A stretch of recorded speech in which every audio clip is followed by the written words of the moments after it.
La sculpture, c'est la tridimensionnalité. Ça ne veut pas dire que ça soit lourd ou épais. Ça veut dire que on peut voir de tous les angles et il faut que ça fonctionne avec un rapport avec notre corps. Ça veut dire la sculpture et notre corps entrent en communication et nous, en tant que vivants, il faut qu'on tourne autour et on puisse voir l'œuvre de tous les angles et il faut que l'œuvre soit faite avec cette qualité de pouvoir être aperçue de tous les angles. L'idée, ce sont les préoccupations qu'on a de notre vie. Ça veut dire une idée peut être une pensée, une préoccupation, un sentiment, quelque chose qu'on veut dire. Les matériaux, je choisis les matériaux selon l'idée. Si je veux représenter une idée, par exemple les escarpins avec les casseroles, j'ai voulu représenter la femme contemporaine à travers un objet. D'abord, c'était la chaussure qui représente la femme. Et après, je me suis dit, mais la femme contemporaine, elle habite à la maison, au foyer, la femme à la famille, et à la femme qui travaille, qui a un rôle public et qui va aux fêtes et qui est glamoureuse. Alors, j'ai représenté, l'escarpin représente cette femme publique et les casseroles représentent la femme au foyer. Alors, c'est le mélange des deux qui origine l'œuvre.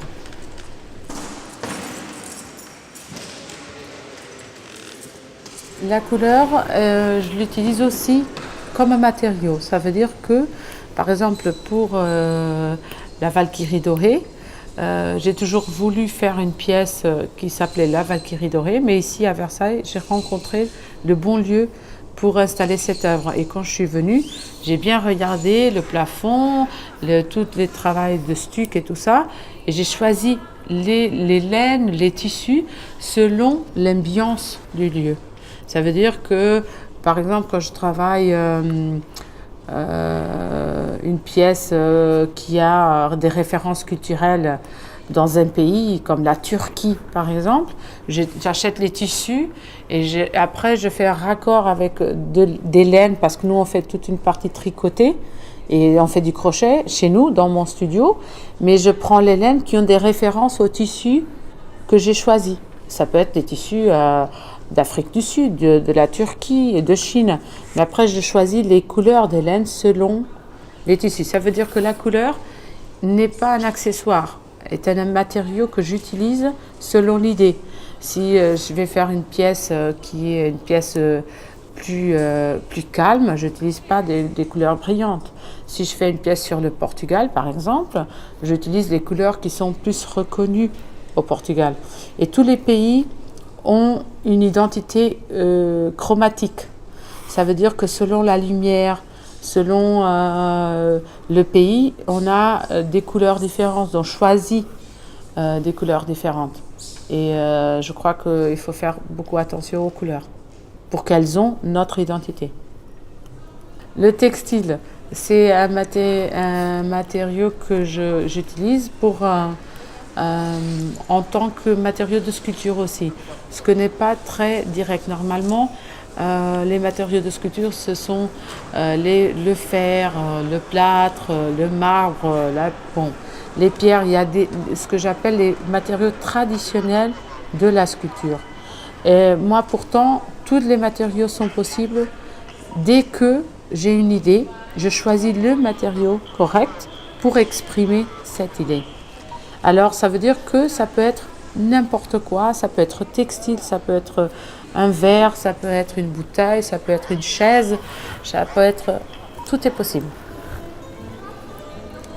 La répétition, c'est une technique, d'abord comme le pontillisme, pour arriver à l'abstraction. Alors, la répétition, elle est très proche aussi de la consommation et de l'abstraction de la consommation. C'est un concept, mais c'est un concept avec lequel je travaille en tant que matière.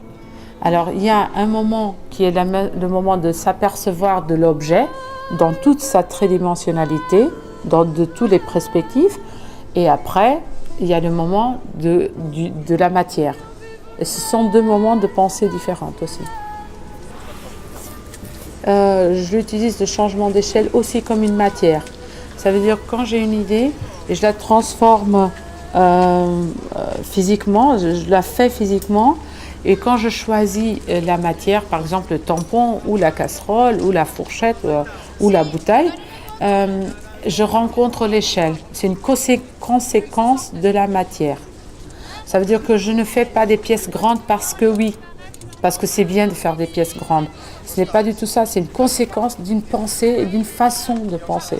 Ce qui m'intéresse, c'est pas si elle a 4,50 mètres ou 3,80 mètres. C'est pas ça. Ce qui intéresse, c'est si l'idée est là ou pas. Si on arrive à avoir un discours, que l'œuvre communique avec les personnes.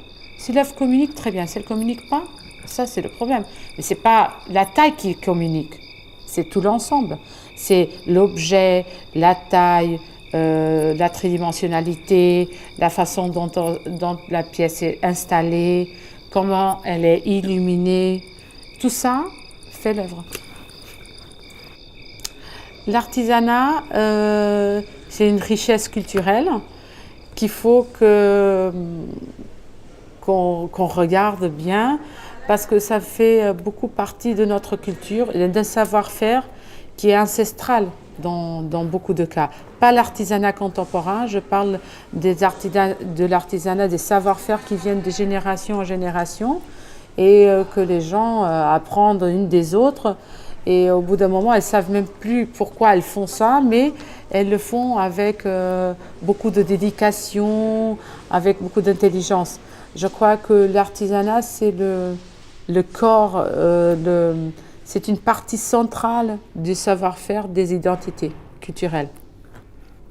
Si on perd la manualité, on perd notre identité. Le titre, c'est une matière comme la couleur. Pour moi, le titre, l'échelle, tous ces atouts que l'œuvre peut avoir, le titre, c'est une façon littéraire de finir l'œuvre. Pour moi, c'est un peu un boucle qui se ferme avec le titre. J'ai beaucoup d'œuvres qui commencent par le titre.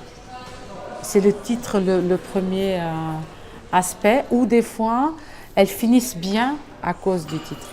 Ça veut dire que le titre, c'est aussi, comme j'ai dit sur l'échelle, des fois on y pense dès le début, ou alors le titre apparaît au milieu, ou alors c'est la touche finale pour que ça boucle. Le titre, c'est très important. Je ne saurais pas répondre quelle est la chose plus importante. Je crois que toutes ces choses-là font partie de l'œuvre et toutes ces choses-là sont très importantes. Les affinités artistiques, elles sont plutôt vers certaines œuvres, certaines pièces.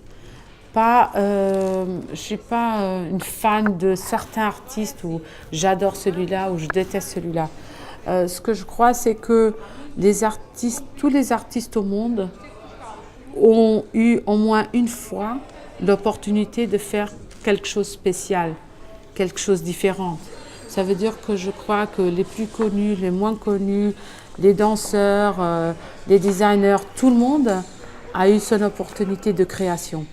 Et je crois qu'on peut trouver des œuvres d'art un peu partout dans le monde de l'art. Ça veut dire que la création, elle n'est plus concernée que aux peintres et aux sculpteurs.